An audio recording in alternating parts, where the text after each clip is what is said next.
লাউ দিয়ে দুর্গামূর্তি। বাঁকুড়ার এক বধূর আশ্চর্য আবিষ্কার। আনাজ বাজার থেকে কেনেন আস্ত দুটি লাউ, আর সেই লাউ দিয়ে দুরাত জেগে তৈরি করলেন মা দুর্গার মূর্তি।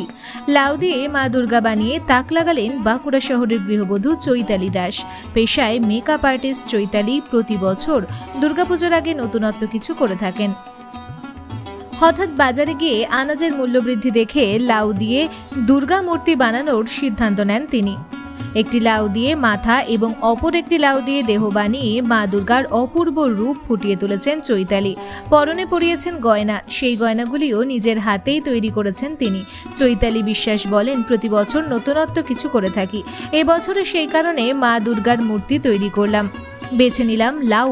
পরবর্তীকালে আরও নতুনত্ব কিছু করার ইচ্ছে রয়েছে। বন্যার ফলে আনাজের দাম বেড়েছে, বাজার করতে গিয়ে হিমশিম খাচ্ছেন সাধারণ মানুষ।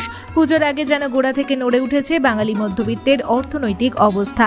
চৈতালি বিশ্বাস তাদেরই একজন। পরিশ্রম করে নিজের ব্যবসা চালিয়ে যাচ্ছেন তিনি।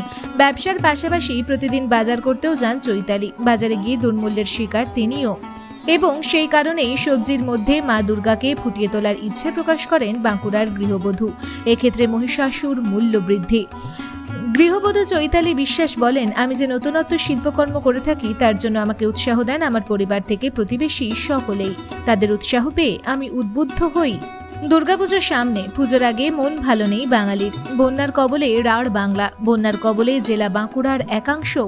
তবে পুজোর আগে পুজোর পালসটা বোঝা যাচ্ছে পুরো দমে। বেশ কয়েকদিন আগে বাঁকুড়ার আরেক গৃহবধূ অর্পিতা তৈরি করেছিলেন আখের ছাল দিয়ে দুর্গামূর্তি। এবার দুর্গাপুজোর ভাইব ধরে রাখতে চৈতালি বিশ্বাস তৈরি করলেন লাউ দিয়ে দুর্গামূর্তি। লাউয়ের আশ্চর্য মূর্তি নজর কেড়েছে অনেকের। লাউ দিয়ে বানিয়েছি। লাউ দিয়ে বানিয়েছে? হ্যাঁ। কতগুলো লাউ আছে? এটার মধ্যে দুটো লাউ আছে। দুটো লাউ আছে। কিভাবে বানালে? কিভাবে বানালাম বলতে, উপরের যে ফেসটা সেটা একটা লাউয়ের মধ্যে করেছি, আর বডির দিকটা আর একটা লাউ ব্যবহার করেছি। আচ্ছা, আর যে গয়নাগুলো ওগুলো কি কিনে করেছেন না নিজে বানিয়েছেন? ওগুলো নিজে বানানো। এই যেটা এটাও বানানো, ফুলেরটাও বানানো। এটা কতদিন থাকবে? এটা মোটামুটি তো দিন 15 তো থাকবেই। দিন 15 থাকবে। হঠাৎ করে লাউ দিয়ে মা দুর্গা বানানোর ব্যাপারটা কি? দেখুন, আমি কোনো না কোনো কিছু নতুন কিছু তৈরি করার চেষ্টা করি।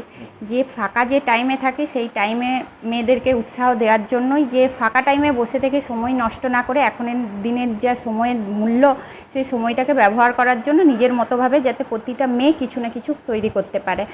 আর এটা লাউ দিয়ে বানানোর এটাই কারণ, এখনকার দিনকালে যেরকম মূল্যবৃদ্ধি বাড়ছে, যেরকম সবজির দাম বাড়ছে, মা দুর্গাকে লাউয়ের মধ্যে ফুটিয়ে তোলার এটাই কারণ যে মা দুর্গা যাতে অ্যাটলিস্ট সেই এতটা দাম যেটা বৃদ্ধি হয়েছে সেটা যাতে একটু কমে যায়। দৈনন্দিন সবজি বাজার করতে গিয়ে অবস্থা খারাপ হয়ে যায়। একদমই, দৈনন্দিন সবজি বাজার গেলে মাথায় হাত পড়ে যাচ্ছে যে কিভাবে সাধারণ মানুষের সংসার চলবে, দিন চলবে। এক এক দিনে সবজি কিনতেই হয়তো বাকি কিছু ভাবতে বসতে হচ্ছে। এই যে লাউ দিয়ে দুর্গা বানিয়েছেন, এরপরে কি আর কোনো পরিকল্পনা রয়েছে?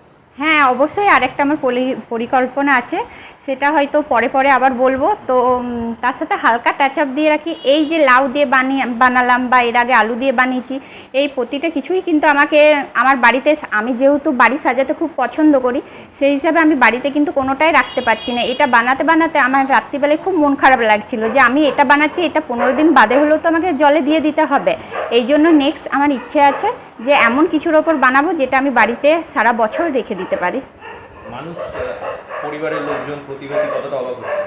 বাড়ির ফ্যামিলির সবাই বা প্রতিবেশী প্রচণ্ড আমার এই কাজের জন্য খুশি হয়, এবং প্রতিবেশীরা অনেক উৎসাহ দেয়, এবং তারা এটাও বলে যে তোমার দেখে দেখে আমার বাড়ির ছোট বাচ্চারা এটা করার চেষ্টা করছে। বাড়ির বৌমারা এখন আর ফোন ঘেঁটে বা সমালোচনা করে সময় নষ্ট না করে কিছু হাতের কাজ বানাচ্ছে, তাহলে সংসারটাও সুখের থাকছে। এটা দেখে অনেকে যখন আশীর্বাদ করছে আমার আরও বেশি খুশি লাগছে। আপনার নাম? আমার নাম চৈতালি বিশ্বাস, বাড়ি স্কুলডাঙ্গা।